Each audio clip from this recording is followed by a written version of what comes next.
സകലത്തിൻ്റെയും സൃഷ്ടാവായ അത്യുന്നതനായ ഏക ദൈവത്തിന് എല്ലാ സ്തുതിയും മഹത്വവും നമുക്ക് നൽകാം.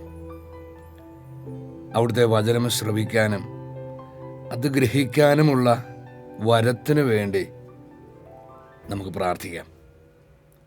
പിതാവേ, അവിടുത്തെ വചനം ശ്രവിക്കാൻ ഞങ്ങളെ യോഗ്യരാക്കണമേ, ഞങ്ങളെ കാതുകൾ തുറന്നു തരണമേ എന്ന് നമുക്ക് പ്രാർത്ഥിക്കാം. നമ്മുടെ എല്ലാ പ്രവൃത്തികളിലും ചിന്തകളിലും വാക്കുകളിലും അത്യുന്നതനായ ദൈവം, പ്രപഞ്ച സൃഷ്ടാവായ നമ്മുടെ പിതാവായ ദൈവം എന്നേക്കും മഹത്വപ്പെടട്ടെ. ആമേൻ.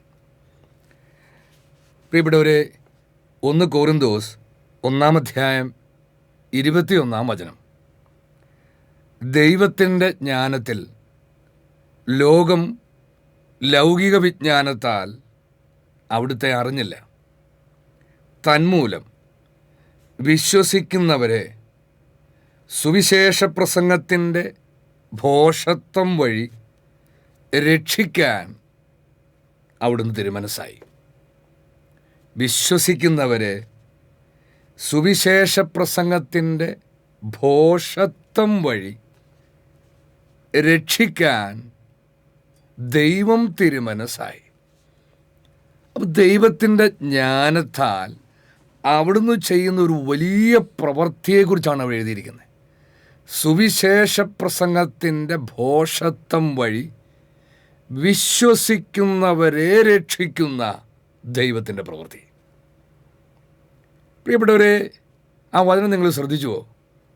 ഭോഷത്വം വഴി ലഭിക്കുന്ന രക്ഷ, ഭോഷത്വം നമുക്ക് നേടിത്തരുന്ന രക്ഷ, രക്ഷ നേടിത്തരുന്ന ഒരു ഭോഷത്വം.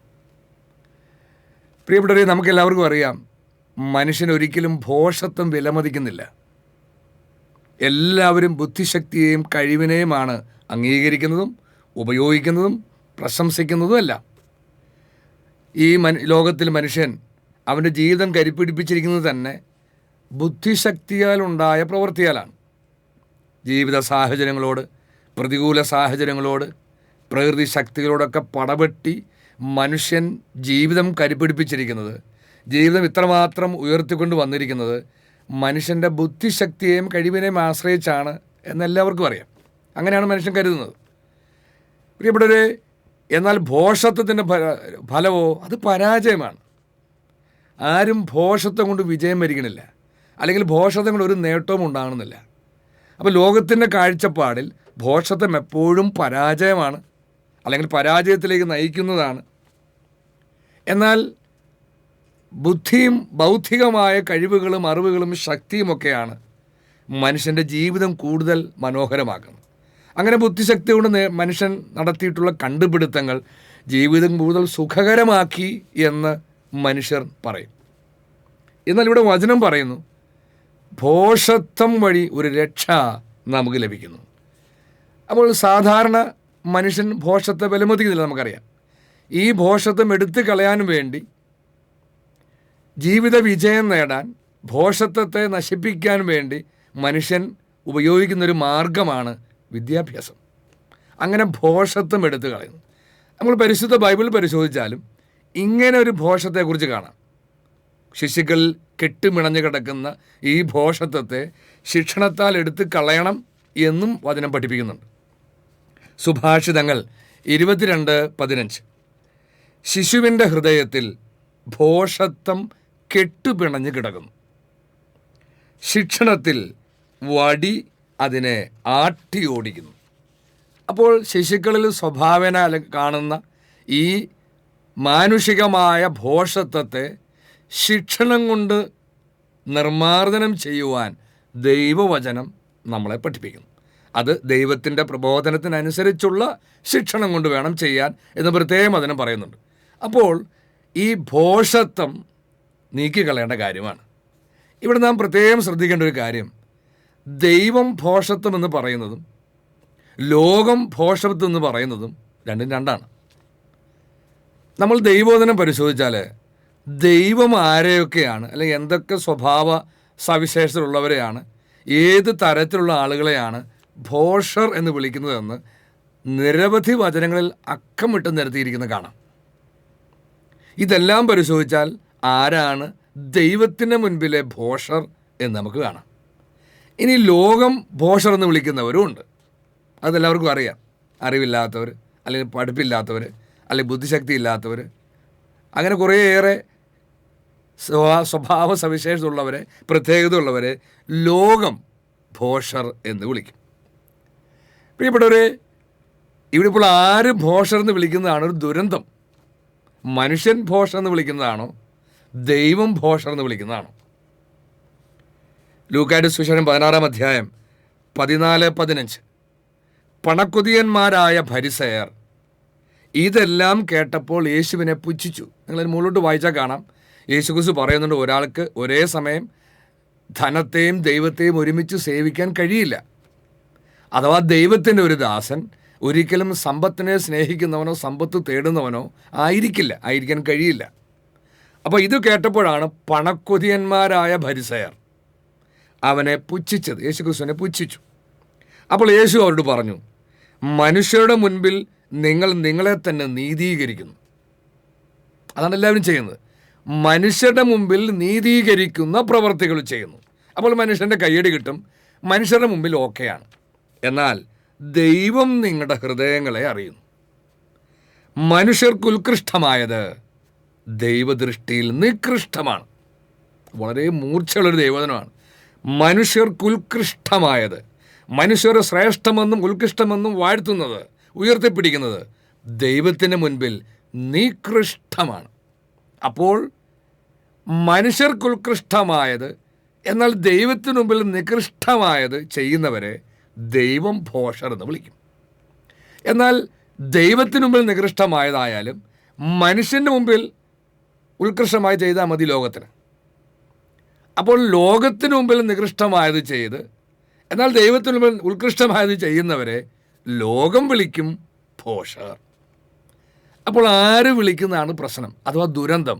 നമുക്കറിയാം, ദൈവം ഭോഷർ എന്ന് വിളിച്ചാൽ അവൻ നിത്യമായ നാശത്തിനുള്ളവനാണ്. അഥവാ അവൻ്റെ അവസാനം നാശമായിരിക്കും. കാരണം 2 കൊരിന്തോസ് 5:10, എന്തുകൊണ്ടെന്നാൽ ഓരോരുത്തരും താങ്കളുടെ ശാരീരികതയിൽ ജീവിച്ചിരുന്നപ്പോൾ ചെയ്തിട്ടുള്ള നന്മ തിന്മകൾക്ക് പ്രതിഫലം സ്വീകരിക്കുന്നതിന് നാം എല്ലാവരും ക്രിസ്തുവിൻ്റെ ന്യായാസനത്തിന് മുൻപിൽ വരണം.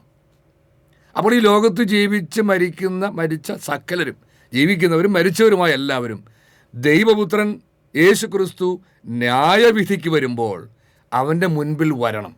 വന്ന് തങ്ങളുടെ എല്ലാ വാക്കുകൾക്കും പ്രവൃത്തികൾക്കും കണക്ക് കൊടുക്കണം, അതിന് ഉത്തരം പറയണം. അതുകൊണ്ട് മനുഷ്യനെ രക്ഷിക്കാൻ കഴിവില്ലാത്തത് കൊണ്ടും ദൈവമാണ് മനുഷ്യന് രക്ഷ നൽകുന്നത് കൊണ്ടും ദൈവമാണ് എല്ലാറ്റിൻ്റെയും ഉടയവനായതുകൊണ്ടും ദൈവത്തിനു മുമ്പിൽ നാം കണക്ക് കൊടുക്കേണ്ടതുകൊണ്ടും ദൈവത്തിനു മുമ്പിൽ നാം ഉത്തരം കൊടുക്കേണ്ടതുകൊണ്ടും ദൈവം ഭോഷർ എന്ന് വിളിച്ചാൽ അത് ദുരന്തമായിരിക്കും. എന്നാൽ ഇന്ന് മനുഷ്യന് ദൈവത്തിനു മുമ്പിൽ എങ്ങനെ ആയാലും കുഴപ്പമില്ല. മനുഷ്യരുടെ മുമ്പിൽ ശ്രേഷ്ഠന്മാരും പണ്ഡിതന്മാരും വലിയവരും ബുദ്ധിശാലികളും ജീവിത വിജയം നേടിയവരും ഒക്കെ ആയാൽ മതി. അങ്ങനെ ആക്കി തീർത്തു സാത്താൻ മനുഷ്യനെ. പ്രിയപ്പെട്ടവരെ, ഇവിടെ നമ്മൾ കാണുന്നു സുവിശേഷ പ്രസംഗത്തിൻ്റെ ഭോഷത്വം വഴി ദൈവം വിശ്വസിക്കുന്നവരെ രക്ഷിക്കാൻ തിരുമനസ്സായി എന്ന്. അപ്പോൾ ഇനി നമ്മൾ കാണുക എന്താണ് ഈ രക്ഷ. അപ്പോൾ ഈ രക്ഷയെന്ന് പറയുന്നത് ലോകത്തിൻ്റെ കാഴ്ചപ്പാട് രക്ഷയുണ്ട്, ദൈവത്തിൻ്റെ കാഴ്ചപ്പാടിന് രക്ഷയുണ്ട്. ഇപ്പോൾ സാമാന്യമായി നമ്മൾ കാണുന്നുണ്ട് ആളുകൾ, ഒരു വീട്ടിലെ കുട്ടികൾ നന്നായി പഠിച്ച് നല്ല വിദ്യാഭ്യാസം നേടി നല്ല ജോലി നേടി നല്ല കുടുംബ സാഹചര്യത്തിലേക്ക് വന്നാൽ എല്ലാവരും നാട്ടുകാരും വീട്ടുകാരും പറയും അവർ രക്ഷിക്കപ്പെട്ടു, അവർ രക്ഷപ്പെട്ടു. അപ്പോൾ ഈ ലോകത്തിൽ സാമ്പത്തിക സ്ഥിരതയും ആരോഗ്യവും മഹത്വവും നല്ല ബന്ധങ്ങളും ഈ ലോകത്തിൽ സുഖസൗകര്യങ്ങളൊക്കെ ഉണ്ടെങ്കിൽ ലോകം പറയും രക്ഷപ്പെട്ടു. എന്നാൽ ദൈവം അങ്ങനെയാണോ പറയുക? ദൈവം പറയുന്ന രക്ഷ എന്താണ്? അപ്പോൾ ലോകത്തിൻ്റെ കാഴ്ചപ്പാടിൽ രക്ഷയുണ്ട്, ദൈവത്തിൻ്റെ കാഴ്ചപ്പാടിൽ ദൈവം തരുന്ന രക്ഷയുണ്ട്. പ്രിയപ്പെട്ടവരെ, അപ്പോൾ ഈ ലോകത്തിലെ കാര്യങ്ങളാണെല്ലാം ഇവിടെ രക്ഷപ്പെടുന്നതിലാണ് കാര്യമിരിക്കുന്നത് എന്ന് കരുതുന്നവരുടെ മിഥ്യാസങ്കല്പം, മൂഢജൽപ്പനത്തെക്കുറിച്ച് ജ്ഞാനത്തിൻ്റെ പുസ്തകത്തിൽ നമുക്ക് കാണാൻ കഴിയും. ജ്ഞാനം 2:1-8. അവർ മിഥ്യാസങ്കല്പത്തിൽ മുഴുകി. ഇങ്ങനെ ചിന്തിക്കുന്നവർ ജീവിതം ഹ്രസ്വവും ദുഃഖകരവുമാണ്. ഇത് അവരുടെ ചിന്തയാണ്. മരണത്തിന് പ്രതിവിധിയില്ല. പാതാളത്തിൽ നിന്ന് ആരും മടങ്ങി വന്നതായി അറിവില്ല. നമ്മുടെ ജനനം യാദൃശ്ചികമാണ്. അപ്പോൾ ഇങ്ങനെ ചിന്തിക്കുന്ന എല്ലാവരും എങ്ങനെ കരുതുന്നു?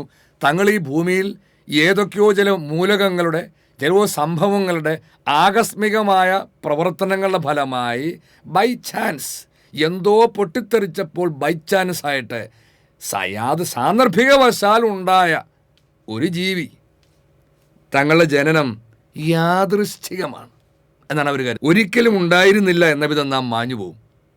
നാസികയിലെ ശ്വാസം പുകയാണ്. ഹൃദയസ്പന്ദനം കൊണ്ട് ജ്വലിക്കുന്ന തീപ്പൊരിയാണ് ചിന്ത. അത് കെട്ടുകഴിഞ്ഞാൽ ശരീരം ചാരമായി. ആത്മാവ് ശൂന്യമായ വായു പോലെ അലിഞ്ഞില്ലാതാവും. ആത്മാവ് എന്താന്ന് പോലും അവർക്കറിയില്ല.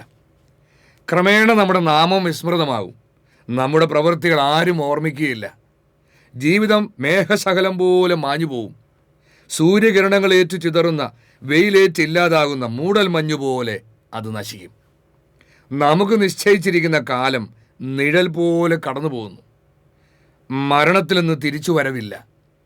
അത് മുദ്രയിട്ട് ഉറപ്പിച്ചതാണ്. ആരും തിരിച്ചു വരികയില്ല. വരുവിൻ, ഇപ്പോഴുള്ള വിശിഷ്ട വസ്തുക്കൾ ആസ്വദിക്കാം. യുവത്വത്തിൻ്റെ ഉന്മേഷത്തോടെ ഈ സൃഷ്ടികൾ അനുഭവിക്കാം. മുന്തിയ വീഞ്ഞും സുഗന്ധദ്രവ്യങ്ങളും നിറയെ ആസ്വദിക്കാം. വസന്തപുഷ്പങ്ങളെ ഒന്നും വിട്ടുകളയണ്ട. വാടും മുമ്പേ പനിനീറും ഇട്ടുകൊണ്ട് നമുക്ക് കിരീടമണിയാം. അപ്പോൾ ഈ ലോകത്തിലെ രക്ഷപ്പെടലിനെ കുറിച്ച് മാത്രം ചിന്തിക്കുന്നവരുടെ കാഴ്ചപ്പാടാണ്. എന്നാൽ വീണ്ടും ജ്ഞാനത്തിൻ്റെ പുസ്തകത്തിൽ എഴുതിയിരിക്കുക, ജ്ഞാനം 2:21-23, അവർ ഇങ്ങനെ ചിന്തിച്ചു, എന്നാൽ അവർക്ക് തെറ്റുപറ്റി. ദുഷ്ടത അവരെ അന്ധരാക്കി. പക്ഷെ അത് അവർ തിരിച്ചറിയുന്നില്ല. കാണേണ്ടത് കാണാൻ തങ്ങൾക്ക് കഴിയാത്തത് തങ്ങളുടെ ഉള്ളിലെ ദുഷ്ടതയാണ് എന്ന് ഇവർ ഒരിക്കലും സമ്മതിക്കില്ല.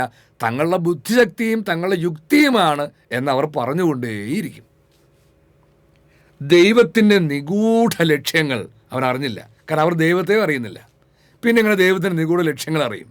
നിഗൂഢ ലക്ഷ്യങ്ങൾ, മറക്കപ്പെട്ടിരിക്കുന്ന ലക്ഷ്യങ്ങൾ. വിശുദ്ധിയുടെ പ്രതിഫലം പ്രതീക്ഷിച്ചില്ല. നിരപരാധർക്കുള്ള സമ്മാനം വിലവെച്ചില്ല. കാരണം എല്ലാവരും ഈ പ്രതിഫലം സ്വീകരിക്കാൻ, അത് നന്മയുടേതായിക്കോട്ടെ തിന്മയുടേതായിക്കോട്ടെ, ദൈവത്തിൻ്റെ ന്യായാസനത്തിന് മുമ്പിൽ വരണം. അത് മനുഷ്യൻ ഇപ്പോൾ സമ്മതിച്ചാലും ഇല്ലെങ്കിൽ അവർ വരണം. ദൈവം മനുഷ്യനെ അനശ്വരതയ്ക്ക് വേണ്ടി സൃഷ്ടിച്ചു. തൻ്റെ അനന്തതയുടെ സാദൃശ്യത്തിൽ നിർമ്മിച്ചു. ഇതവർ മനസ്സിലാക്കിയിട്ടില്ല. അത് മനസ്സിലാകുകയുമില്ല. അപ്പോൾ ഇതാണ് ലോകത്തിൻ്റെ കാഴ്ചപ്പാട്. രക്ഷപ്പെടൽ ഇവിടെ സമ്പത്തും മഹത്വവും ഒക്കെ നേടി തലമുറകൾക്ക് വേണ്ടി സമ്പത്ത് കുന്നുകൂട്ടിയാൽ, ഈ ലോകത്തിൽ എല്ലാവരും പ്രശംസിച്ചാൽ, ഈ ലോകത്തിൽ സമ്മാനങ്ങളും പുരസ്കാരങ്ങളും നേടിയാൽ, ഈ ലോകത്തിൽ എന്തൊക്കെയോ കെട്ടിപ്പടുത്താൽ അവർ രക്ഷപ്പെട്ടു, അല്ലെങ്കിൽ ജീവിതത്തിൽ വിജയിച്ചവർ എന്ന് ലോകം വാഴ്ത്തും. പ്രിയപ്പെട്ടവരെ, എന്നാൽ ദൈവം പറയുന്ന രക്ഷയുണ്ട്. ഇനി ആത്മീയമായി പോലും ലോകം രക്ഷയെക്കുറിച്ച് പല കാഴ്ചപ്പാടാണ്. എന്താണ് രക്ഷ? എപ്പോഴാണ് രക്ഷ? എങ്ങനെയാണ് രക്ഷ? ഇതിനെക്കുറിച്ചെല്ലാം ലോകത്തിൽ വ്യത്യസ്തങ്ങളായ കാഴ്ചപ്പാടുകളുണ്ട്. പ്രിയപ്പെട്ടവരെ, ഇവിടെയാണ് ഈ ദൈവവചനത്തിൻ്റെ പ്രസക്തി ഇരിക്കുക. 1 കൊരിന്തോസ് 1:21, ദൈവത്തിൻ്റെ ജ്ഞാനത്താൽ ലോകം ലൗകിക വിജ്ഞാനത്താൽ അവിടുത്തെ അറിഞ്ഞില്ല. തന്മൂലം വിശ്വസിക്കുന്നവരെ സുവിശേഷ പ്രസംഗത്തിൻ്റെ ഭോഷത്വം വഴി രക്ഷിക്കാൻ ദൈവം തിരുമനസ്സായി. അപ്പോൾ ഈ ദൈവത്തിൻ്റെ ഈ രക്ഷ അവിടുന്ന് നൽകുന്നത് ആർക്കാണ്, എങ്ങനെയാണ് എന്നവിടെ എഴുതിയിരിക്കുന്നത്. അപ്പോൾ രക്ഷ ദൈവം നൽകുന്നതാണ്. ആരും സ്വയം അവൻ്റെ പ്രവൃത്തിയാൽ നേടിയെടുക്കുന്ന ആയിത്തീരുന്നൊരവസ്ഥയല്ല. ദൈവം നൽകുന്നതാണ്. അഥവാ ഒരുവനും തന്നെ രക്ഷിക്കാൻ കഴിയില്ല. ദൈവം രക്ഷ തരണം. സങ്കീർത്തനങ്ങൾ 49:7-8, തന്നെ വീണ്ടെടുക്കാനോ സ്വന്തം ജീവൻ്റെ വില ദൈവത്തിന് കൊടുക്കാനോ ആർക്കും കഴിയില്ല. ആർക്കും തന്നെ വീണ്ടെടുക്കാൻ കഴിയില്ല. ജീവൻ്റെ വിടുതൽ വില വളരെ വലുതാണ്. എത്ര ആയാലും അത് തികയുമില്ല. അപ്പോൾ മനുഷ്യന് സ്വയം രക്ഷിക്കാൻ കഴിയില്ല. ദൈവം മനുഷ്യനെ വ്യക്തമായ ഉദ്ദേശത്തോടെയാണ് സൃഷ്ടിച്ചത്. ദൈവം മനുഷ്യനെ അവിടുത്തെ സ്നേഹത്തിൽ നിന്നാണ് സൃഷ്ടിച്ചത്. മനുഷ്യന് ശരീരത്തോടുകൂടെ ആത്മാവും മനസ്സും ശരീരവുമുള്ള പൂർണ്ണ വ്യക്തികളായി എന്നേക്കും ദൈവസന്നിധിയിൽ ദൈവമക്കൾ വസിക്കുന്നതിന് വേണ്ടിയാണ്. ദൈവമഹത്വത്തിലും ശക്തിയിലും അധികാരത്തിലും എല്ലാം ദൈവത്തോടൊത്ത് വസിക്കുന്നതിന് വേണ്ടിയാണ് ദൈവം മക്കളെ സൃഷ്ടിച്ചത്. ആ അവസ്ഥയിൽ നിന്നാണ്, ദൈവം സൃഷ്ടിച്ച അവസ്ഥയിൽ നിന്നാണ് മനുഷ്യൻ തൻ്റെ സ്വാതന്ത്ര്യം ദുർവിനിയോഗം ചെയ്ത് അധപ്പതിച്ചു പോയത്, അഥവാ മരണത്തിന്, ജീർണതയ്ക്ക് അടിമപ്പെട്ടു പോയത്. അതിൽ നിന്നും അവനെ രക്ഷിക്കാനാണ് ദൈവം തൻ്റെ പുത്രനെ വാഗ്ദാനം ചെയ്തത്. അപ്പോൾ ഏക രക്ഷകൻ അവിടുത്തെ പുത്രനാണ്. യോഹന്നാന്റെ സുവിശേഷം 14 അധ്യായം 6 വചനം, യേശു പറഞ്ഞു, വഴിയും സത്യവും ജീവനും ഞാനാണ്. ഈ എന്നിലൂടെ അല്ലാതെ ആരും പിതാവിൻ്റെ അടുത്തേക്ക് വരുന്നില്ല. അപ്പോൾ രക്ഷ പൂർത്തിയാക്കപ്പെടുന്നത്, രക്ഷ പൂർണ്ണമാകുന്നത് നാം പിതാവിൻ്റെ അടുക്കൽ, പിതാവായ ദൈവം നമ്മളെ എങ്ങനെ സൃഷ്ടിച്ചുവോ ആ അവസ്ഥയിൽ തിരികെ എത്തി നിൽക്കുമ്പോഴാണ്. അങ്ങനെ പിതാവിൻ്റെ അടുക്കൽ തിരികെ എത്തണമെങ്കിൽ, പിതാവിൻ്റെ അടുക്കിലേക്ക് എത്തണമെങ്കിൽ ഒരു വഴിയേ ഉള്ളൂ, യേശുക്രിസ്തു. അതുകൊണ്ടാണ് അസന്നിഗ്ധമായി പഠിപ്പിച്ചത്, വഴിയും സത്യവും ജീവനും ഞാനാണ്. അപ്പോൾ അവനാണ് വഴി, അവനാണ് സത്യം, അവൻ മാത്രമാണ് നിത്യജീവൻ പ്രദാനം ചെയ്യുന്നത്. അപ്പോൾ ദൈവമായ കർത്താവ്, അത്യുന്നതനായ പിതാവ്, അവിടുത്തെ പുത്രൻ യേശു ക്രിസ്തു വഴിയാണ് നമുക്ക് ഈ രക്ഷ നൽകുന്നത്. അപ്പോൾ 2000 വർഷം മുമ്പ് ദൈവപുത്രൻ യേശു ക്രിസ്തു അയക്കപ്പെട്ടു. അവനിൽ വിശ്വസിച്ചവർക്ക് ഒരു രക്ഷ കിട്ടി. അവനിൽ വിശ്വസിച്ചവർക്ക് ഒരു രക്ഷ കിട്ടി. ആ രക്ഷ എന്താണെന്ന് പന്തക്കുസ്തായ്ക്ക് ശേഷം പരിശുദ്ധാത്മാവിൽ നിറഞ്ഞു നിന്ന് പത്രോസ് നടത്തുന്ന ആദ്യത്തെ പ്രസംഗത്തിൽ തന്നെ നമുക്ക് കാണാം. അപ്പോസ്തല പ്രവർത്തനങ്ങൾ 2:37-38. ഇത് കേട്ടപ്പോൾ അവർ ഹൃദയം നുറുങ്ങി പത്രോസിനോടും മറ്റ് അപ്പോസ്തലന്മാരോടും ചോദിച്ചു, സഹോദരന്മാരെ, ഞങ്ങൾ എന്താണ് ചെയ്യേണ്ടത്? പത്രോസ് പറഞ്ഞു, നിങ്ങൾ പശ്ചാത്തപിക്കുവിൻ. അപ്പോൾ രക്ഷ സ്വീകരിക്കാനുള്ള യോഗ്യത അവിടെ പറയുന്നത്, നിങ്ങൾ പശ്ചാത്തപിക്കുവിൻ. പാപമോചനത്തിനായി എല്ലാവരും യേശു ക്രിസ്തുവിൻ്റെ നാമത്തിൽ സ്നാനം സ്വീകരിക്കുവിൻ. അപ്പോൾ പശ്ചാത്തപിച്ച് യേശു ക്രിസ്തുവിൽ വിശ്വസിച്ച് അവൻ്റെ നാമത്തിൽ സ്നാനം സ്വീകരിക്കുന്നവർക്ക് പാപമോചനത്തിൻ്റെ രക്ഷ ലഭിക്കും. അപ്പോൾ 2000 വർഷം മുമ്പ് യേശു ക്രിസ്തു വഴി അവനിൽ വിശ്വസിച്ചവർക്ക് ലഭിച്ച രക്ഷയാണ്, ദൈവം നൽകിയ രക്ഷയാണ് പാപമോചനത്തിൻ്റെ രക്ഷ. അഥവാ കഴിഞ്ഞ 2000 വർഷം യേശു ക്രിസ്തുവിനെ കുറിച്ച് നടത്തിയ പ്രസംഗത്തിൽ നിന്നും ആ പ്രസംഗം കേട്ട് വിശ്വസിച്ചവർക്ക് ലഭിച്ച രക്ഷയാണ് പാപമോചനത്തിൻ്റെ രക്ഷ. പ്രിയപ്പെട്ടവരെ, അതുകൊണ്ട് രക്ഷ തീർന്നോ? ക്രിസ്തീയ വിശ്വാസികൾക്ക് വന്ന ഏറ്റവും വലിയൊരു അപജയമാണ്, പലരും യേശു ക്രിസ്തുവിന് 2ാം വരവിൽ വിശ്വസിക്കുന്നുണ്ട്, പക്ഷേ എന്തിനു വരുന്നു എന്ന കാര്യത്തിൽ വികലമായ കാഴ്ചപ്പാട്, അല്ലെങ്കിൽ അറ്റവും മുറിയൊക്കെയാണ് കരുതിയിരിക്കുന്നത്. പ്രിയപ്പെട്ടവരെ, ചില ആളുകൾ, ചില പ്രത്യേക സഭകളൊക്കെ വിശ്വാസപരമായിട്ട് ചൊല്ലാറുണ്ട്, ജീവിച്ചിരിക്കുന്നവരെയും മരിച്ചവരെയും വിധിക്കാൻ അവൻ വീണ്ടും വരുമെന്ന് ഞാൻ വിശ്വസിക്കുന്നു. അപ്പോൾ യേശു ക്രിസ്തുവിൻ്റെ 2ാം വരവെന്ന് കേൾക്കുമ്പോൾ ഒരു ക്രിസ്ത്യാനിയുടെ ആവറേജ് ക്രിസ്ത്യാനി ഉള്ളിൽ വരുന്നത് ഈ ന്യായവിധിക്ക് വാനമേഘങ്ങളിൽ മഹത്വത്തോടെ വരുന്ന യേശു ക്രിസ്തു, ലോകാവസ്ഥ, യുഗാന്ത്യം, ഇതൊക്കെയാണ്. എന്നാൽ അതുപോലെ തന്നെ അനേകം വചനങ്ങളിൽ യേശു ക്രിസ്തു വീണ്ടും വരുന്നത് ഒരു രക്ഷ നൽകാനാണെന്ന് കൂടി എഴുതപ്പെട്ടിട്ടുണ്ട്. അതാരും ശ്രദ്ധിക്കണില്ല, അതൊരു വിശ്വാസ പ്രമാണത്തിൽ ഏറ്റുപറയുന്നുമില്ല. അതുകൊണ്ട് കർത്താവിൻ്റെ 2ാം വരവെന്ന് പറഞ്ഞാൽ ന്യായവിധിക്ക് വാനമേഘങ്ങൾ വരും, അവൻ മധ്യാകാശത്തിൽ വരും, ഇത് മാത്രം കരുതിയിരിപ്പുണ്ട്. എബ്രായർ ലേഖനം 9-ാം അധ്യായം 28-ാം വചനം, അവൻ വീണ്ടും വരും, പാപപരിഹാരാർത്ഥമല്ല, തന്നെ ആകാംക്ഷയോടെ കാത്തിരിക്കുന്നവരുടെ രക്ഷയ്ക്ക് വേണ്ടി. അപ്പോൾ ഇതുപോലെ അനേകം വചനങ്ങളിൽ യേശു ക്രിസ്തു വീണ്ടും വരുന്നത് ഒരു രക്ഷ നൽകാൻ വേണ്ടിയാണ് എന്ന് എഴുതി വച്ചിട്ടുണ്ട്. അപ്പോൾ 2000 വർഷം മുമ്പ് യേശു ക്രിസ്തു നൽകിയ രക്ഷയുടെ അഡ്വാൻസ് മാത്രമാണ്. അതേ ദൈവപുത്രൻ തന്നെ വീണ്ടും വന്നാണ് നിത്യരക്ഷ, അഥവാ രക്ഷയുടെ പൂർണ്ണത നമുക്ക് നൽകുന്നത്. ദൈവം നമ്മളെ സൃഷ്ടിച്ചപ്പോൾ എങ്ങനെയാണോ സൃഷ്ടിച്ചത് ആ അവസ്ഥയിലേക്ക് നമ്മുടെ ആത്മാവും ജീവനും ശരീരവും എല്ലാം മാറ്റപ്പെടുന്ന ഒരു രക്ഷ, അതാണ് രക്ഷയുടെ പൂർണ്ണത. ഈ രക്ഷ നൽകാനാണ് യേശു ക്രിസ്തു വീണ്ടും വരുന്നത്. അപ്പോൾ 2000 വർഷം മുമ്പ് യേശു ക്രിസ്തു നൽകിയ രക്ഷ സ്വീകരിച്ച വിശ്വാസികൾ, ദൈവത്തിൻ്റെ മക്കൾ, ഇങ്ങനെ വിലപിക്കുന്നു എന്ന് ലേഖനങ്ങൾ എഴുതപ്പെട്ടിട്ടുണ്ട്. റോമ 8:23-24. സൃഷ്ടി മാത്രമല്ല, ആത്മാവിൻ്റെ ആദ്യ ഫലം ലഭിച്ചിരിക്കുന്ന നാമും നമ്മുടെ ശരീരങ്ങളുടെ വീണ്ടെടുപ്പാകുന്ന പുത്രത്വലബ്ധി പ്രതീക്ഷിച്ചുകൊണ്ട് ആന്തരികമായി വിലപിക്കുന്നു. അതിപ്പോഴും വിലാപമാണ്. ഇപ്പോഴും പുത്രത്വം ലഭിച്ചിട്ടില്ല. ഇപ്പോഴും ശരീരം വീണ്ടെടുക്കപ്പെട്ടിട്ടില്ല. ജീർണതയുടെ അടിമത്തിൽ നിന്ന് ശരീരം ആരുടെയും വീണ്ടെടുക്കപ്പെട്ടിട്ടില്ല.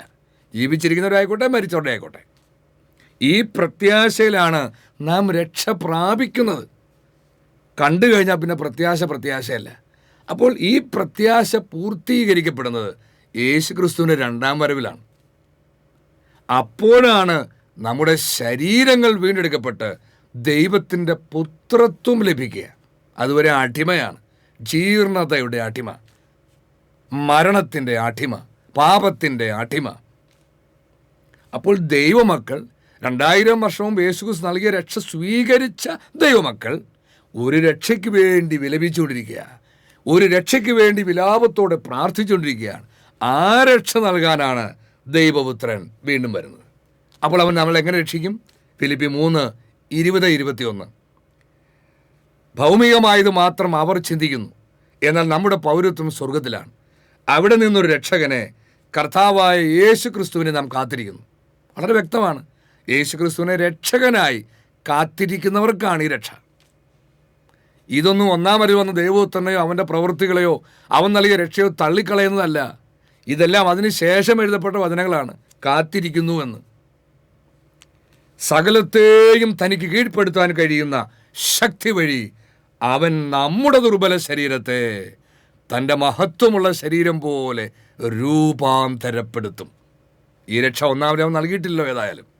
അപ്പോൾ നമുക്ക് രൂപാന്തരപ്പെടുത്തുന്ന ഒരു രക്ഷ, നമ്മുടെ ശരീരത്തിന് ലഭിക്കുന്ന ഒരു രക്ഷ, ആ രക്ഷയുടെ പൂർണ്ണതയിലെത്തുമ്പോഴാണ് നമ്മൾ സ്വർഗസ്ഥനായ പിതാവിനെ പോലെ പരിപൂർണരാകുന്നത്. മത്തായി 5:48. അതുകൊണ്ട് നിങ്ങളുടെ സ്വർഗസ്ഥനായ പിതാവ് പരിപൂർണനായിരിക്കുന്നത് പോലെ നിങ്ങളും പരിപൂർണരായിരിക്കുവിൻ. അത് സ്വഭാവത്തിൽ മാത്രമല്ല. ചില സ്ഥലത്ത് ഇത് വികലമായി ട്രാൻസ്ലേറ്റ് ചെയ്തിട്ടുണ്ട്. നിങ്ങൾ സ്വർഗസ്ഥനായ പിതാവ് സൽഗുണസമ്പന്നായിരിക്കുന്ന പോലെ നിങ്ങളും സൽഗുണസമ്പന്നായിരിക്കുവിൻ എന്നല്ല യേശുക്രിസ്തു പറഞ്ഞത്. ഈ എല്ലാ അർത്ഥത്തിലും, ആത്മാവിലും ശരീരത്തിലും ജീവനിലും എല്ലാം സ്വർഗസ്ഥനായ പിതാവ് പരിപൂർണനായിരിക്കുന്നത് പോലെ മക്കളും പരിപൂർണരായിരിക്കണമെന്നതാണ് ദൈവത്തിൻ്റെ ഹിതം. അപ്പോൾ ആ പരിപൂർണതയിലെത്തിയാലാണ് രക്ഷ പൂർത്തിയായിട്ടുള്ളൂ. അങ്ങനെ നമ്മെ പരിപൂർണരാക്കുന്ന ഒരു രക്ഷയമായിട്ടാണ് ദൈവപുത്രൻ വീണ്ടും വെളിപ്പെടുന്നത്. പ്രിയപ്പെട്ടവരെ, ഇതെല്ലാം ഈ രക്ഷയ്ക്ക് നിയോഗം ലഭിച്ചവർക്ക് മാത്രമേ ഗ്രഹിക്കാൻ കഴിയുള്ളൂ, വിശ്വസിക്കാനും സ്വീകരിക്കാനും കഴിയുള്ളൂ. 1 തെസ്സലോനിക്ക 5:23. സമാധാനത്തിൻ്റെ ദൈവം നിങ്ങളെ പൂർണ്ണമായും വിശുദ്ധീകരിക്കട്ടെ. ഇത് മരിച്ചുപോയവരോട് പറയുന്നതല്ല, 2000 വർഷം ജീവിച്ച തെസ്സലോനിക്കയിലെ ആളുകളോട് പറയുന്നതല്ല. ഈ ലേഖനങ്ങളെ മുഴുവൻ അന്നത്തെ കാലത്തെ ആളുകളോട് പൗലോസ് പറഞ്ഞതാണ്. ഓരോ സഭയിലെ പ്രശ്നങ്ങൾ പരിഹരിക്കാൻ വേണ്ടി പൗലോസ് പറഞ്ഞതാണ് എന്ന ബൈബിൾ വ്യാഖ്യാതാക്കളുടെ ദൈവവചനത്തെ നിരർത്ഥകമാക്കുന്ന ജൽപ്പനങ്ങൾ മാത്രം കേട്ട് ശീലിച്ചവർക്ക് ഇതെല്ലാം പഴയ കാര്യമായി കണ്ടുകൊണ്ടിരിക്കും. അതൊന്ന് തെസ്സലോനിക്കക്കാരോട് പറഞ്ഞത്, അതൊന്ന് കോറിന്തോസായിട്ട് പറഞ്ഞത്, അതൊന്ന് ഗലാത്യക്കാരുടെ പ്രശ്നം പരിഹരിക്കാൻ പൗലോസ് പറഞ്ഞത്. ഇങ്ങനെയാണ് ബൈബിൾ പണ്ഡിതന്മാരുടെ വ്യാഖ്യാനം. ഈ ദുർവ്യാഖ്യാനങ്ങൾ മാത്രം കേട്ട് ശീലിച്ചവർ ഇതെല്ലാം ചരിത്രമായിട്ട് കണ്ടുകൊണ്ടിരിക്കും. ഇത് അന്ത്യകാലത്ത് ജീവിച്ചിരിക്കുന്ന ദൈവമക്കളോടാണ് ഈ വചനം പറയുന്നത്. ഇത് അവരിലാണ് യാഥാർത്ഥ്യമാകുന്നത്. നമ്മുടെ കർത്താവായ യേശുക്രിസ്തുവിൻ്റെ പ്രത്യാഗമനത്തിൽ വളരെ കൃത്യമാണ്, വളരെ ക്ലിയറാണ്. നമ്മുടെ കർത്താവായ യേശുക്രിസ്തുവിൻ്റെ പ്രത്യാഗമനത്തിൽ അവൻ വീണ്ടും രക്ഷകനായി എവിടെയാണോ വെളിപ്പെടുന്നത് അവിടെ വെളിപ്പെടുമ്പോൾ, അതെല്ലാം എഴുതപ്പെട്ടിട്ടുണ്ട് ബൈബിളിൽ. പ്രത്യാഗമനത്തിൽ നിങ്ങളുടെ ആത്മാവും ജീവനും ശരീരവും അവികലവും പൂർണ്ണവുമായിരിക്കാൻ ഇടയാകട്ടെ. ജീവൻ പൂർണ്ണമാകണം, ആത്മാവ് പൂർണ്ണമാകണം, ശരീരം പരിപൂർണമാകണം. ഇതാണ് യേശുക്രിസ്തു വീണ്ടും നമുക്ക് തരുന്ന രക്ഷയുടെ പൂർണ്ണത. അപ്പോൾ നമ്മൾ ഈ വചനം പരിശോധിക്കുമ്പോഴൊക്കെ ഈ രക്ഷ എന്നത് മനസ്സിലാക്കിയിട്ട് വേണം പരിശോധിക്കാൻ. പ്രിയപ്പെട്ട, നമുക്ക് വചനം ഒന്നും കൂടെ പരിശോധിക്കാം. ദൈവത്തിൻ്റെ ജ്ഞാനത്തിൽ ലോകം ലൗകിക വിജ്ഞാനത്താൽ അവിടുത്തെ അറിഞ്ഞില്ല. തന്മൂലം വിശ്വസിക്കുന്നവരെ സുവിശേഷ പ്രസംഗത്തിൻ്റെ ഭോഷത്വം വഴി രക്ഷിക്കാൻ ദൈവം തിരുമനസ്സായി. നമ്മൾ ആരെ രക്ഷിക്കാൻ അവിടെ എഴുതിയിരിക്കുന്നത് ശ്രദ്ധിച്ച്, വിശ്വസിക്കുന്നവരെ, വിശ്വസിക്കാത്തവരെ അല്ല. അപ്പോൾ ഈ രക്ഷ സ്വന്തമാക്കുന്നത് വിശ്വാസം വഴിയാണ്. അത് ദൈവവചനത്തിലുടനീളം നമുക്ക് കാണാം. വിശ്വാസം വഴി കൃപയാലാണ് നാം രക്ഷിക്കപ്പെടുന്നത്, രക്ഷിക്കപ്പെട്ടതും ഇനി രക്ഷപ്പെടാൻ പോകുന്നതും. അത് പ്രവൃത്തിയുള്ള ഫലമല്ല, ദൈവത്തിൻ്റെ ദാനമാണ്. അതുകൊണ്ട് ആരും അതിൽ അഹങ്കരിക്കേണ്ടതില്ല എന്ന് വ്യക്തമായി എഴുതപ്പെട്ടിട്ടുണ്ട്. അപ്പോൾ വിശ്വാസത്തിൻ്റെ അനിവാര്യത എന്താണ്, വിശ്വാസത്തിൻ്റെ ശ്രേഷ്ഠത എന്താണെന്ന് നാം തിരിച്ചറിയണം. വിശ്വാസം എന്ന ദൈവിക ദാനത്തിൻ്റെ മഹത്വം വർണ്ണനാതീതമാണ്. കാരണം ദൈവത്തോളം ശ്രേഷ്ഠമാണ് ദൈവത്തിൽ നിന്നുള്ള രക്ഷാദായകമായ വിശ്വാസം. ദൈവത്തിനെ അളക്കാനും ദൈവത്തിൻ്റെ മഹത്വത്തെ അളക്കാനും കഴിയുമെങ്കിൽ മാത്രമേ ഈ വിശ്വാസത്തെയും അളക്കാൻ കഴിയുള്ളൂ. അപ്പോൾ ദൈവം നൽകുന്ന ഈ വലിയ വരദാനത്തിൻ്റെ, ഈ വലിയ കൃപാദാനത്തിൻ്റെ, വിശ്വാസമെന്ന ദാനത്തിൻ്റെ ശ്രേഷ്ഠത ദൈവമക്കൾ തിരിച്ചറിയണം. അപ്പോൾ വിശ്വസിക്കുന്നവർക്ക് ആണ് ഈ രക്ഷ ദൈവം നൽകുന്നത്. മർക്കോസ് 16:15-16 അവൻ അവരോട് പറഞ്ഞു, നിങ്ങൾ ലോകമെങ്ങും പോയി ഈ എല്ലാ സൃഷ്ടികളോടും സുവിശേഷം പ്രസംഗിക്കുവേൻ. വലിയ രഹസ്യങ്ങൾ ഈ വചനത്തിലുണ്ട്. അത് കഴിഞ്ഞ 2000 വർഷം പ്രസംഗിക്കപ്പെട്ട സുവിശേഷമല്ല, സൃഷ്ടികളോട് പ്രസംഗിക്കേണ്ട സുവിശേഷമുണ്ട്. മനുഷ്യരോട് മാത്രമല്ല, എല്ലാ സർവ്വചരാചരങ്ങളോടും പ്രസംഗിക്കേണ്ട ഒരു സുവിശേഷമുണ്ട്. അന്ത്യകാലത്ത് പോയി പ്രസംഗിക്കുവിൻ. വിശ്വസിച്ച് സ്നാനം സ്വീകരിക്കുന്നവൻ രക്ഷിക്കപ്പെടും, വിശ്വസിക്കാത്തവൻ ശിക്ഷിക്കപ്പെടും. ഇത് യേശുക്രിസ്തു മുൻകൂട്ടി പ്രവചിച്ചിട്ടുണ്ട്, ഒരു സ്ഥലത്തല്ല, അനേക ഇടങ്ങളിൽ. അപ്പോൾ വിശ്വസിക്കുന്നവൻ രക്ഷിക്കപ്പെടും. കാരണം വിശ്വസിക്കാൻ വേണ്ടിയാണ്, വിശ്വാസത്തിൻ്റെ അനുസരണത്തിന് വേണ്ടിയാണ് ഈ വചനങ്ങൾ പ്രഘോഷിക്കപ്പെടുന്നത്. അതാണ് വിശ്വസിക്കുന്നവൻ രക്ഷിക്കപ്പെടും, വിശ്വസിക്കാത്തവൻ ശിക്ഷിക്കപ്പെടും. പ്രിയപ്പെട്ടവരെ, അപ്പോൾ ദൈവപുത്രൻ രണ്ടാം വരവിൽ നമുക്ക് രക്ഷയുടെ പൂർണ്ണത നൽകാനിരിക്കുന്നു. ആ രക്ഷ ലഭിക്കാനും നാം പശ്ചാത്തപിച്ച് അവനിൽ വിശ്വസിക്കണം. ഇതിനെ പത്രോസ് 2000 വർഷവും പറഞ്ഞതും. യേശുക്രിസ്തു ഒന്നാം വരവിൽ അവൻ നൽകിയ രക്ഷ സ്വന്തമാക്കാൻ പശ്ചാത്തപിച്ച് അവനിൽ വിശ്വസിക്കണമായിരുന്നു. ഇതേപോലെ ദൈവപുത്രൻ വീണ്ടും വരുമ്പോൾ അവൻ നമുക്ക് തരാനിരിക്കുന്ന രക്ഷയെ നമ്മൾ കണ്ടു. ഈ രക്ഷ സ്വന്തമാക്കണമെങ്കിൽ അവനിൽ വിശ്വസിച്ച്, അതായത് വീണ്ടും രക്ഷ തരാൻ വരുന്ന ദൈവപുത്രൻ യേശുക്രിസ്തുവിൽ, വീണ്ടും വരുന്ന ദൈവപുത്രനിൽ വിശ്വസിച്ച് അനുദപിച്ച് വിശ്വസിക്കണം. എങ്ങനെ വിശ്വസിക്കാൻ കഴിയും? റോമ 10:14-17 എന്നാൽ തങ്ങളിൽ വിശ്വസിച്ചിട്ടില്ലാത്ത ഒരുവനെ അവർ എങ്ങനെ വിളിച്ചപേക്ഷിക്കും? ഒരിക്കലും കേട്ടിട്ടില്ലാത്തവനിൽ എങ്ങനെ വിശ്വസിക്കും? പ്രസംഗകനില്ലാതെ എങ്ങനെ കേൾക്കും? അയക്കപ്പെടുന്നില്ലെങ്കിൽ എങ്ങനെ പ്രസംഗിക്കും? സുവിശേഷം പ്രസംഗിക്കുന്നവരുടെ പാദങ്ങൾ എത്ര സുന്ദരം എന്നാണല്ലോ എഴുതപ്പെട്ടിരിക്കുന്നത്.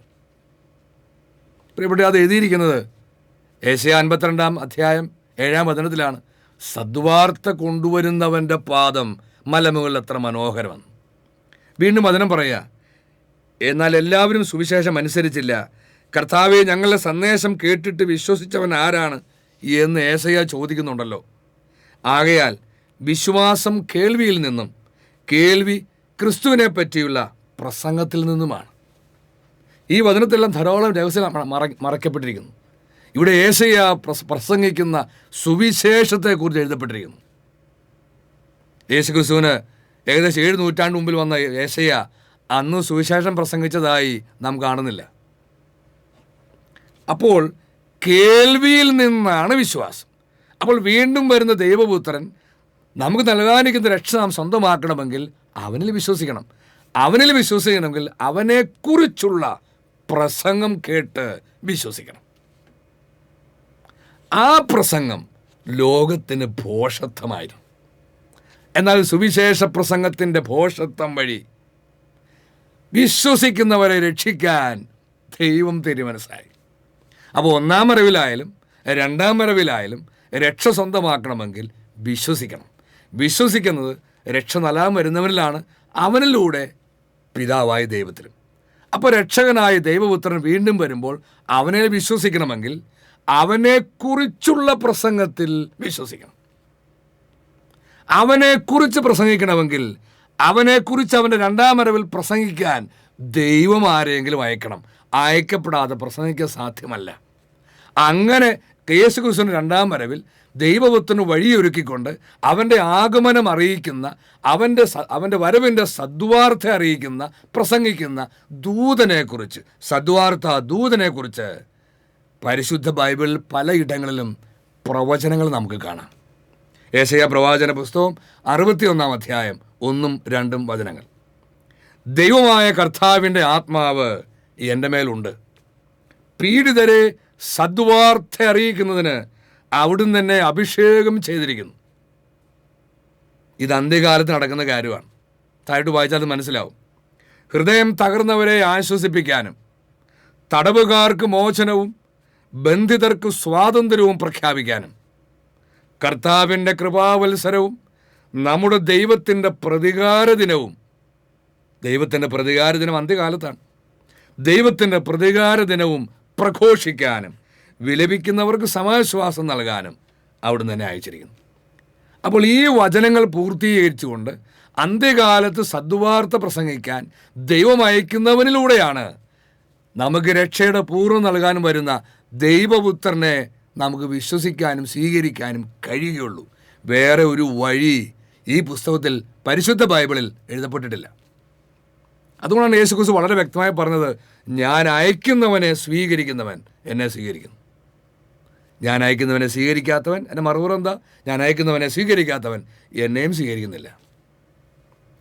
യെശയ്യാ 52:7-8 സദ്വാർത്ത അറിയിക്കുകയും സമാധാനം വിളംബരം ചെയ്യുകയും രക്ഷയുടെ സന്ദേശം പ്രഘോഷിക്കുകയും യേശുക്രിസ്തു വീണ്ടും വരുമ്പോൾ തരുന്ന രക്ഷ, സിയോനോട് നിന്റെ ദൈവം ഭരിക്കുന്നു എന്ന് പറയുകയും ചെയ്യുന്നവൻ്റെ പാദം മലമുകളിൽ എത്ര മനോഹരമാണ്.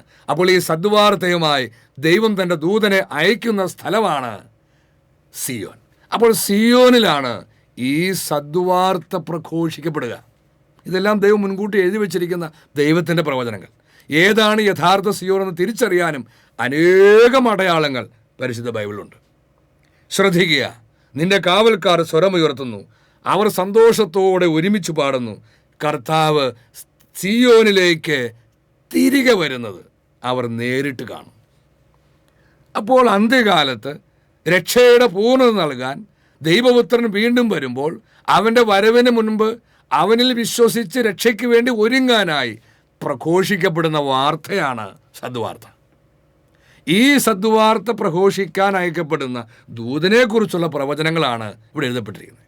അപ്പോൾ നമ്മൾ ദൈവഭവനത്തിൽ തിരിച്ചു വന്നാൽ ദൈവത്തിൻ്റെ ജ്ഞാനത്താൽ ലോകം ലൗകിക വിജ്ഞാനത്താൽ അവിടുത്തെ അറിഞ്ഞില്ല.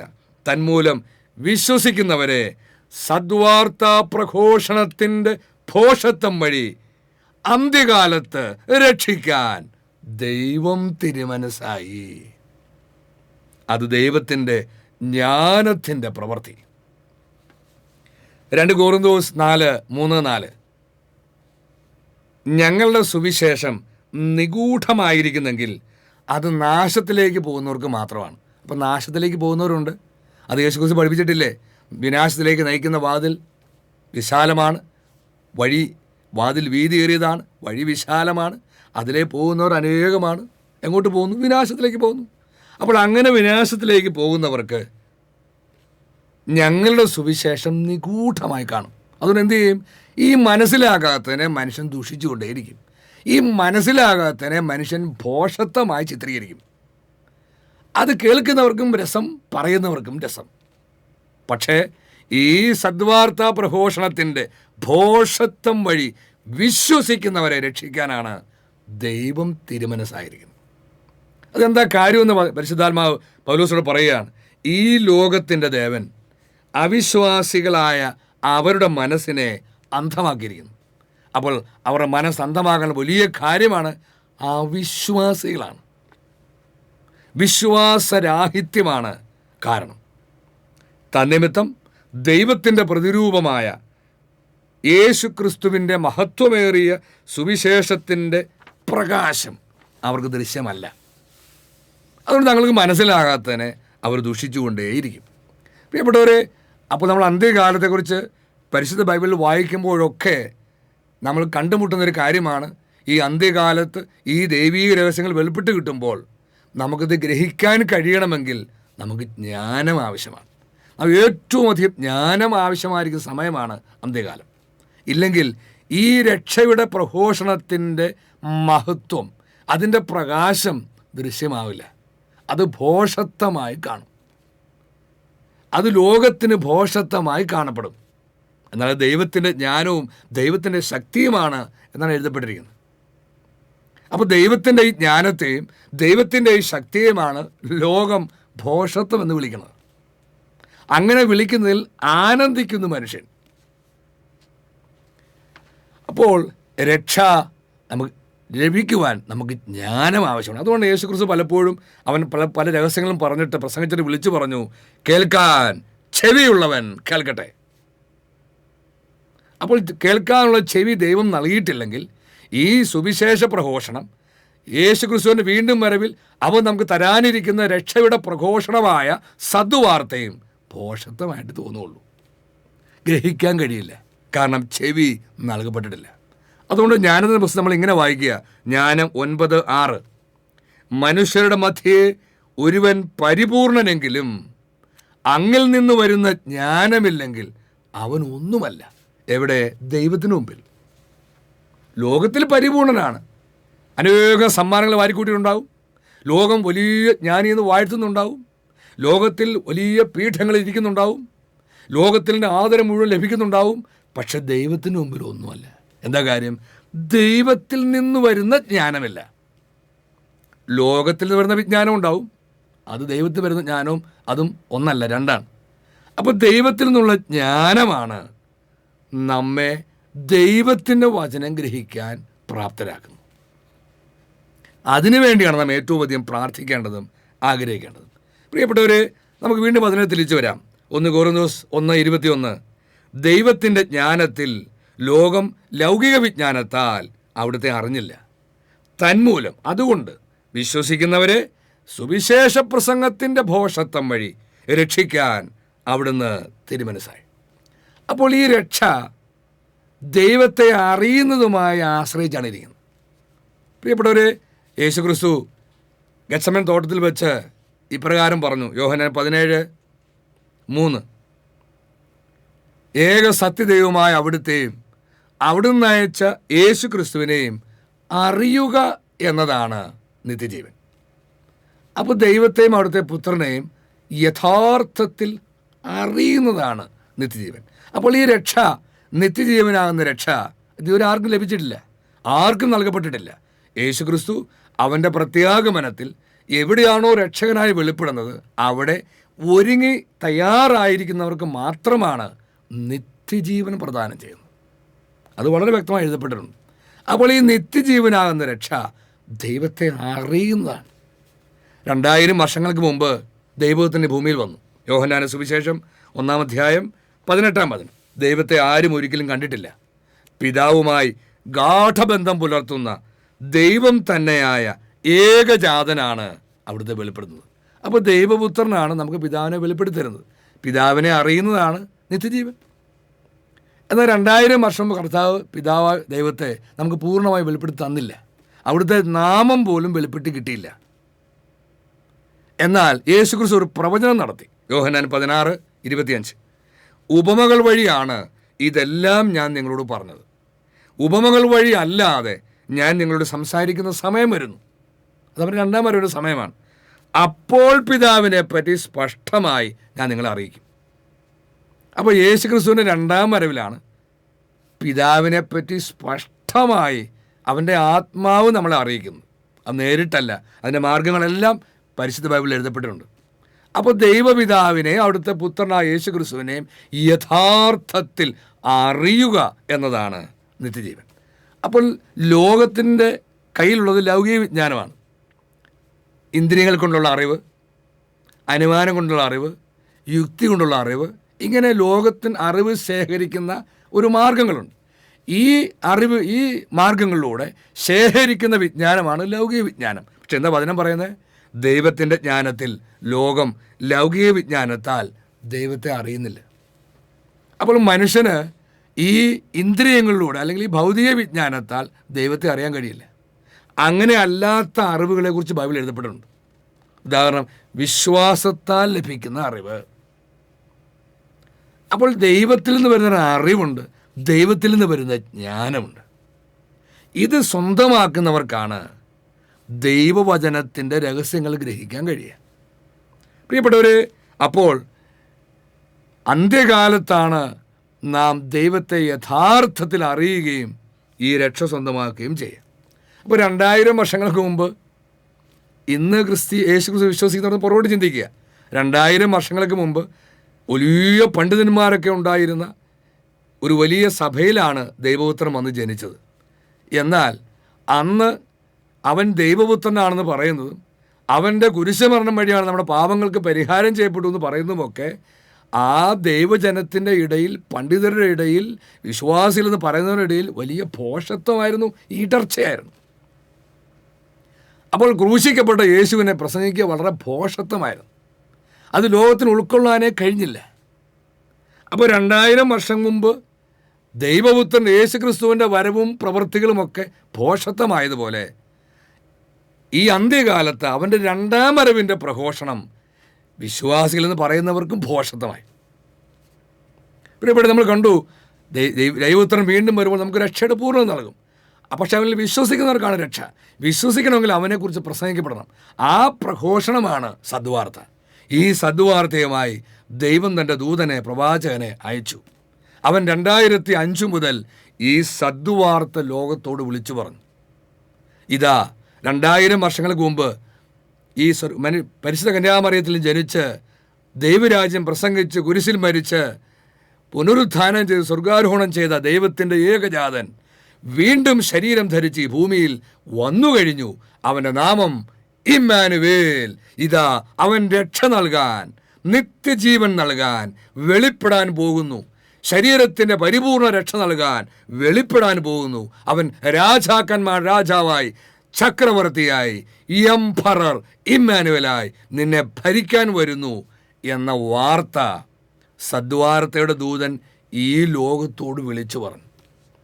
2000 വർഷം മുമ്പ് ക്രൂശിക്കപ്പെട്ട യേശു ദൈവപുത്രൻ മനുഷ്യനായി ജനിച്ചു എന്നത് ഭോഷത്വമായതുപോലെ ഇന്ന് അവൻ്റെ വീണ്ടും വരവ് ഭോഷത്വമായി തീർന്നു മനുഷ്യൻ. ഇവിടെ ഇന്ന് നമ്മൾ പരിശോധിച്ചാൽ കാണാം, വസ്തുനിഷ്ഠമായി ദൈവത്തിൻ്റെ പക്ഷത്ത് നിന്നുകൊണ്ട് പരിശോധിച്ച് നോക്കിക്കുക. അപ്പോൾ കാണാം, ദൈവത്തിൽ വിശ്വസിക്കുക എന്ന് പറയുന്ന ഭോഷത്വമാണെന്ന് മനുഷ്യന്. ഇന്ന് ബുദ്ധിജീവികൾ എന്ന് പറയുന്നവർക്ക് ദൈവം എന്ന് പറയുന്ന വാക്ക് പോലും പരിഹാസ്യമാണ്. നമ്മൾ അടുത്തിടെ പോലും കണ്ടു, ലോകത്തിലൊരു വലിയ ഫാഷൻ കേന്ദ്രത്തിൽ, വലിയ ബിസിനസ് കേന്ദ്രത്തിൽ ദൈവത്തെ പരിഹസിക്കുന്ന വീഡിയോ എല്ലാവരും കണ്ടു കാണും. അപ്പോൾ ദൈവത്തിൽ വിശ്വസിക്കുന്ന വളരെ പരിഹാസ്യമാണ്. ദൈവത്തെ ദൈവമായി അംഗീകരിക്കുന്ന ഒരു പോരായ്മയായി മനുഷ്യന് കരുതുമെന്ന് 2000 വർഷം മുമ്പ് തന്നെ പരിശുദ്ധാത്മാവ് എഴുതി വെച്ചു. ഇനി പരിശുദ്ധ ബൈബിൾ എഴുതിയിരിക്കുന്ന വചനം അത് എഴുതിയിരിക്കുന്ന പോലെ വിശ്വസിക്കുന്നത് അത് ഭോഷത്വമാണെന്ന് മനുഷ്യന്. അതങ്ങനെ എടുക്കാൻ പാടില്ല. അതൊക്കെ മനസ്സിലാവണം. അന്നത്തെ കാലത്തെ സാമൂഹ്യശാസ്ത്രം, നരവംശാസ്ത്രം, അന്നത്തെ ഭാഷാരീതി, ഇതൊക്കെ പഠിക്കണം. അങ്ങനെ ഇതാണ് അതിൻ്റെ അർത്ഥം, അങ്ങനെ ഇതാണ്, അതാണ്, ഇതല്ല എൻ്റെ അർത്ഥം, അതാണ് അർത്ഥം എന്നൊക്കെ പറഞ്ഞ് ഈ വ്യാഖ്യാതാക്കൾ മുഴുവൻ വെള്ളം ചേർത്ത്, മായം ചേർത്ത്, വളച്ചൊടിച്ച് അവർക്ക് സ്വീകാര്യമായ രൂപം ഉണ്ടാക്കി വെച്ചിട്ടുണ്ട്. അത് സ്വീകരിച്ചാൽ മതി. അത് ബുദ്ധിയാണ്, അത് അവളുടെ അറിവുള്ളവൻ്റെ അടയാളമാണ്. അല്ലാതെ എഴുതിയിരിക്കുന്ന പോലെ സ്വീകരിക്കുന്ന ഭോഷത്വമാണ് എന്നാണ് ഈ ബൈബിൾ പണ്ഡിതന്മാർ പോലും പഠിപ്പിക്കുക. അപ്പോൾ വചനം എഴുതിയിരിക്കുന്ന പോലെ സ്വീകരിക്കുന്നത് ഇന്ന് ഭോഷത്വമായി മാറി മനുഷ്യൻ. ദൈവപുത്രൻ്റെ നാമത്തിൽ അവൻ വീണ്ടും വരുന്നത് അവൻ്റെ യഥാർത്ഥ നാമത്തിലാണ്. ആ നാമത്തിൽ വിശ്വസിക്കുന്ന ഭോഷത്വമാണെന്ന് മനുഷ്യൻ.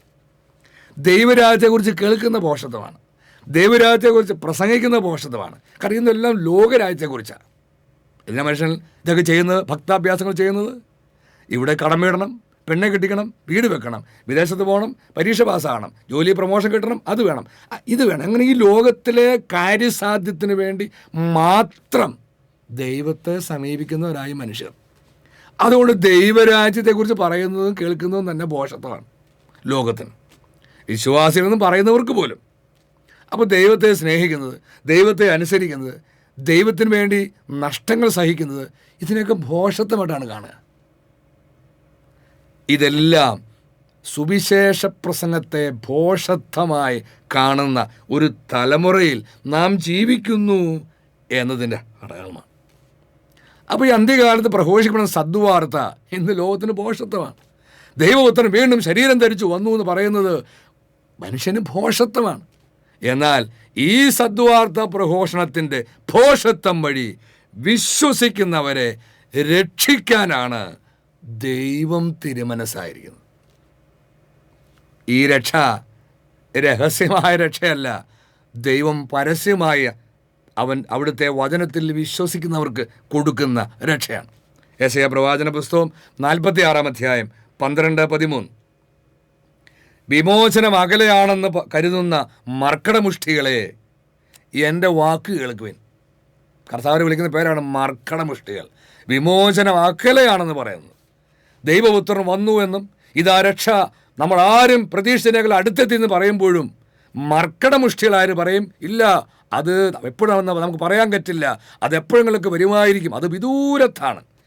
വിമോചനം അകലെയാണെന്ന് കരുതുന്ന മർക്കടമുഷ്ടികളെ എൻ്റെ വാക്ക് കേൾക്കുവിൻ, ദൈവത്തിൻ്റെ വാക്ക് കേൾക്കുവിൻ. ഞാൻ മോചനം ആസന്നമാക്കിയിരിക്കുന്നു, അത് വിദൂരത്തല്ല. ഞാൻ രക്ഷ താമസിപ്പിക്കുകയില്ല. ഏത് രക്ഷ? യേശു ക്രിസ്തു വീണ്ടും വരുമ്പോൾ നമുക്ക് തരുമെന്ന് പ്രവചിക്കപ്പെട്ടിരിക്കുന്ന നിത്യരക്ഷ ഞാൻ താമസിപ്പിക്കില്ല. ഞാൻ സിയോന് രക്ഷയും ഇസ്രായേലിന് മഹത്വവും നൽകും. മനുഷ്യരുടെ ഇസ്രായേലല്ല, ദൈവത്തിൻ്റെ ഇസ്രായേൽ. അപ്പോൾ ദൈവത്തിൻ്റെ കുറ്റപ്പെടുത്തിക്കൊണ്ടുള്ള വാക്കുകളാണിതെല്ലാം. മത്തായി 10:21-25. അപ്പോൾ സദ്വാർത്താ പ്രഘോഷണത്തെ, ദൈവപുത്രനെക്കുറിച്ചുള്ള പ്രഘോഷണത്തെ ഭോഷത്വമായി കരുതുന്ന ആളുകൾ എന്തു ചെയ്യും?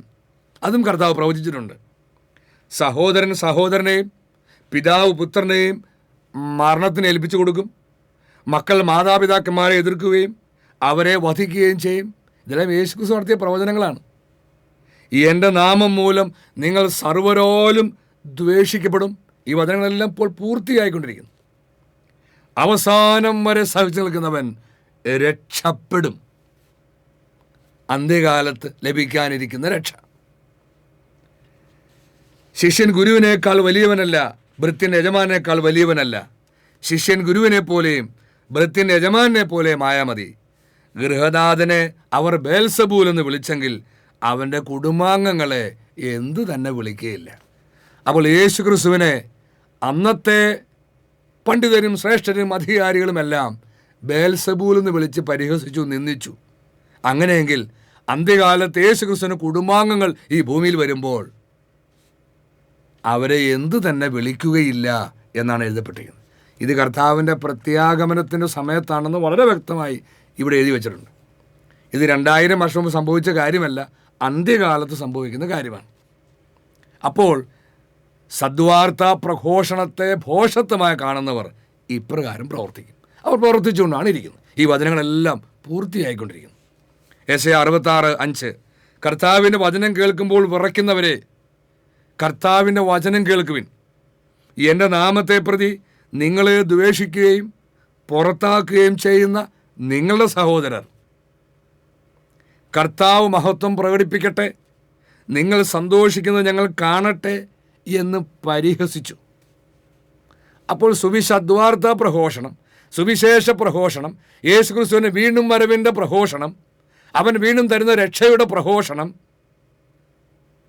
പരിഹസിക്കുന്നവരെ കുറിച്ചാണ് ഇവിടെ എഴുതിയിരിക്കുന്നത്. എന്നാൽ അവർ തന്നെയാണ് ലജ്ജിതരാകുക. പ്രിയപ്പെട്ടവരെ, നമ്മൾ കണ്ടു ദൈവം ആരെയാണ് ഭോഷർ എന്ന് വിളിക്കുക. അപ്പോൾ ദൈവം ഭോഷർ എന്ന് വിളിക്കുന്ന ഒരു കൂട്ടരുടെ പ്രത്യേകതയാണിത്. സുഭാഷിതങ്ങൾ 1:7. ദൈവഭക്തിയാണ് അറിവിൻ്റെ ഉറവിടം, ഭോഷന്മാർ ജ്ഞാനത്തെയും പ്രബോധനത്തെയും പുച്ഛിക്കുന്നു. അപ്പോൾ ഭോഷയുടെ ഒരു വലിയ അടയാളമാണ് ദൈവത്തിൻ്റെ സത്യപ്രബോധനത്തെയും ദൈവത്തിൽ നിന്നുള്ള ജ്ഞാനത്തെയും. സുവിശേഷ പ്രഘോഷണത്തിൻ്റെ ഭോഷത്വം എന്നത് ദൈവത്തിൻ്റെ ജ്ഞാനവും അവിടുത്തെ ശക്തിയുമാണ് എന്ന് നമ്മൾ വചനത്തിൽ കാണുന്നു. ഈ ജ്ഞാനത്തെയും പ്രബോധനത്തെയും പുച്ഛിക്കുന്നവരെ ദൈവം വിളിക്കുന്ന പേരാണ് ഭോഷർ. പ്രിയപ്പെട്ടവരെ, എന്തിൻ്റെ പേരിലാണ് സുവിശേഷ പ്രഘോഷണത്തെ അല്ലെങ്കിൽ സദ്വാർത്ത പ്രഘോഷണത്തെ മനുഷ്യൻ ഭോഷത്വമായി കാണുക? ഒന്ന്, മനുഷ്യൻ്റെ ലൗകിക വിജ്ഞാനത്തിൻ്റെ അടിസ്ഥാനത്തിൽ. ലൗകിക വിജ്ഞാനത്തിൻ്റെ മാനദണ്ഡം അനുസരിച്ച് ദൈവത്തിൻ്റെ വചനത്തെ കേൾക്കുന്നവന് അത് ഭോഷത്വമായിട്ട് കാണും, തോന്നാം. ഇനി മറ്റൊരു കാര്യമാണ് പാരമ്പര്യം. 2000 വർഷം മുമ്പ് യേശുക്രിസ്തുവിനെ കുറിച്ചുള്ള പ്രസംഗത്തെ അന്നത്തെ ദൈവജനം ഭോഷത്വമായും ഇടർച്ചയായും കാണാൻ കാരണം അവർ മുറുകെ പിടിച്ചിരുന്ന അവരുടെ മാനുഷിക പാരമ്പര്യമാണ്. ഈ പാരമ്പര്യ പ്രബോധനങ്ങളെ പിടിച്ചുകൊണ്ടാണ് ദൈവത്തിൻ്റെ സുവിശേഷത്തെ ഭോഷത്വമായി ജനം തള്ളിക്കളഞ്ഞത്. ഇത് തന്നെയാണ് കർത്താവിൻ്റെ രണ്ടാം വരവിൽ. മാനുഷിക പാരമ്പര്യങ്ങളെയും പാരമ്പര്യ പ്രബോധനങ്ങളെയും കണ്ണടച്ച് മുറുകെ പിടിച്ചിരിക്കുന്നതുകൊണ്ട് ദൈവം യഥാകാലം തുറന്നു കൊടുക്കുന്ന ദൈവവചനങ്ങളെയോ ദൈവീക രഹസ്യങ്ങളെയോ ദൈവപുത്രനെക്കുറിച്ചുള്ള പ്രബോധനത്തെയോ ദൈവത്തിൻ്റെ ജ്ഞാനമായും ശക്തിയുമായും കാണാൻ കഴിയുന്നില്ല. അതിനെ ഭോഷത്വമായി കാണും, തള്ളിക്കളയും, പരിഹസിക്കും. ഇപ്പം ഇവിടെ മറ്റൊരു കാരണമാണ് മനുഷ്യൻ ഉണ്ടാക്കിയിരിക്കുന്ന ദൈവശാസ്ത്രം. അജ്ഞനായ അല്പനായ വായ്പ വാങ്ങിയ ചൈതന്യം മാത്രമുള്ള മനുഷ്യൻ നിത്യനായ ദൈവത്തിന് ശാസ്ത്രം എഴുതുന്നു. അങ്ങനെ മനുഷ്യനുണ്ടാക്കിയ ഈ ശാസ്ത്രങ്ങളുടെ അന്ധതയിൽപ്പെട്ട് കിടക്കുന്നവർക്ക് ദൈവത്തിൻ്റെ സുവിശേഷം ഭോഷത്വമായേ കാണാൻ കഴിയുള്ളൂ. ഇവിടെ ഇനി മറ്റൊരു കാര്യമാണ് ലൗകിക തത്വശാസ്ത്രങ്ങൾ. ഈ ലോകത്തിൻ്റെ മൂലഭൂതങ്ങൾക്ക് മാത്രം ചേർന്ന തത്വശാസ്ത്രങ്ങൾ എന്നാണ് ദൈവത്തിൻ്റെ പരിശുദ്ധാത്മാവ് ഇത്തരം തത്വശാസ്ത്രങ്ങളെ വിളിക്കുന്നത്. അത് ലോകത്തിൽ വലിയ മഹത്വമുള്ളതാണ്. ലോകം ഉയർത്തിപ്പിടിക്കുന്ന തത്വശാസ്ത്രങ്ങളാണ്. ലോകം ശ്രേഷ്ഠമെന്ന് കരുതുന്നതാണ്. എന്നാൽ ഇവ മൂലം ദൈവത്തിൻ്റെ വചനത്തെ ഭോഷത്വമായി, ദൈവത്തിൻ്റെ രക്ഷയെക്കുറിച്ചുള്ള പ്രഘോഷണത്തെ ഭോഷത്വമായി ലോകം തള്ളിക്കളയും. ദൈവത്തിൻ്റെ ജ്ഞാനത്തിൽ ലോകം ലൗകിക വിജ്ഞാനത്താൽ അവിടുത്തെ അറിഞ്ഞില്ല. തന്മൂലം വിശ്വസിക്കുന്നവരെ സുവിശേഷ പ്രസംഗത്തിൻ്റെ ഭോഷത്വം വഴി രക്ഷിക്കാൻ, അന്ത്യകാലത്ത് രക്ഷിക്കാൻ ദൈവം തിരുമനസ്സായി. അപ്പോൾ രക്ഷ നൽകാനായി വീണ്ടും വരുന്ന ദൈവപുത്രൻ രക്ഷിക്കുന്നത് അവനെ വിശ്വസിക്കുന്നവരെയാണ്. അവൻ തരുന്ന രക്ഷയെക്കുറിച്ചുള്ള പ്രബോധനത്തെ വിശ്വസിക്കുന്നവരെയാണ്. വിശ്വസിക്കുന്നവരെ സദ്വാർത്ത പ്രഘോഷണത്തിൻ്റെ ഭോഷത്വം വഴി രക്ഷിക്കാൻ തിരുമനസ്സായ ദൈവം അത്യുന്നതൻ. അവിടുന്ന് എല്ലാറ്റിലും മഹത്വപ്പെടട്ടെ. അതുകൊണ്ട് നാം എന്ത് ചെയ്യണം? അവിടുന്ന് കർത്താവ് നമ്മൾ എന്താ പറയണേ? യെശയ്യാ 28:23, എൻ്റെ സ്വരത്തിന് ചെവി തരുവിൻ, എൻ്റെ സ്വരത്തിന് ചെവി തരുവിൻ, ശ്രദ്ധാപൂർവം എൻ്റെ വാക്ക് കേൾക്കുവിൻ. അതുകൊണ്ട് രക്ഷ ആഗ്രഹിക്കുന്ന ഓരോ ദൈവമക്കളോടും ദൈവത്തിൻ്റെ ആത്മാവ് പറയുന്നു, ശ്രദ്ധയോടെ ദൈവത്തിൻ്റെ സദ്വാർത്തയ്ക്ക് ചെവി കൊടുക്കുവിൻ. ദൈവത്തിന് പറയാനുള്ളത് എന്താണെന്ന് ശ്രദ്ധിച്ച് കേൾക്കുവിൻ. അതിനെന്ത് വേണം? അടുത്ത് വരണം, അടുത്ത് വരണം. യെശയ്യാ 34:1, ജനതകളെ, ജനപദങ്ങളെ, അടുത്തു വരുവിൻ. എവിടെയാണോ ഈ സദ്വാർത്ത പ്രഘോഷിക്കപ്പെടുന്നത്, അടുത്തു വരുവിൻ, ശ്രദ്ധിച്ച് കേൾക്കുവിൻ. ഭൂമിയും അതിലുള്ളവയും ശ്രവിക്കട്ടെ, സകല സൃഷ്ടികളും ശ്രവിക്കട്ടെ, ലോകവും അതിൽ നിന്ന് പുറപ്പെടുന്നവയും ശ്രദ്ധിക്കട്ടെ. അപ്പോൾ എല്ലാവരും എല്ലാം കേൾക്കാൻ വേണ്ടിയാണ് ദൈവത്തിൻ്റെ സദ്വാർത്ത പ്രഘോഷിക്കപ്പെടുന്നത്. പക്ഷെ അങ്ങനെ അടുത്ത് വരാൻ എന്ത് വേണം? യോഹന്നാൻ 6:44, എന്നെ അയച്ച പിതാവ് ആകർഷിച്ചാലല്ലാതെ ഒരുവനും എൻ്റെ അടുക്കിലേക്ക് വരാൻ സാധിക്കുകയില്ല. അവിടെ പിതാവ് നമ്മളെ ആകർഷിക്കണം.